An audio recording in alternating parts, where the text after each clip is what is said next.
ഷിരൂർ മണ്ണിടിച്ചിൽ, പുഴയിൽ നിന്ന് ഒരു മൃതദേഹം കണ്ടെത്തി. കർണാടകയിലെ അങ്കോലയിലുണ്ടായ മണ്ണിടിച്ചിലിൽ രക്ഷാപ്രവർത്തനത്തിനിടെ ഒരു സ്ത്രീയുടെ മൃതദേഹം ലഭിച്ചു. ഉത്തര കന്നഡ് ജില്ലാ കലക്ടർ ലക്ഷ്മി പ്രിയാണ് ഇക്കാര്യം സ്ഥിരീകരിച്ചത്.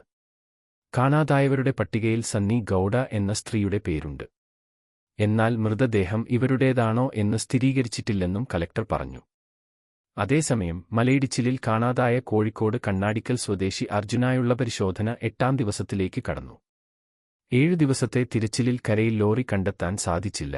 ലോറി പുഴയിലേക്ക് ഒഴുകിപ്പോയെന്ന നിഗമനത്തിൽ ഇന്ന് ഗംഗാവലി പുഴയിലാകും തിരച്ചിൽ.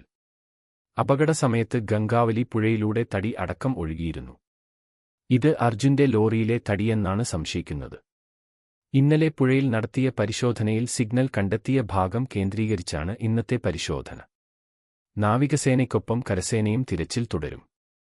ഡ്രെഡ്ജർ ഉൾപ്പെടെയുള്ള കൂടുതൽ സംവിധാനങ്ങൾ ഒരുക്കിയാകും രക്ഷാപ്രവർത്തനം. നാവികസേനയുടെ കൂടുതൽ മുങ്ങൽ വിദഗ്ധരും ദൗത്യത്തിൽ പങ്കാളിയാകും. അതേസമയം സമാന്തരമായി പുഴയോരത്ത് മണ്ണ് നീക്കം ചെയ്തും പരിശോധന തുടരും. മണ്ണിടിച്ചിലിൽ ടാങ്കർ ലോറികൾ പുഴയിൽ ഒലിച്ചു പോയതായി സ്ഥിരീകരണമുണ്ട്. അതുകൊണ്ടുതന്നെ പുഴയിൽ തെരച്ചിൽ ഊർജിതമാക്കാനാണ് നടപടി.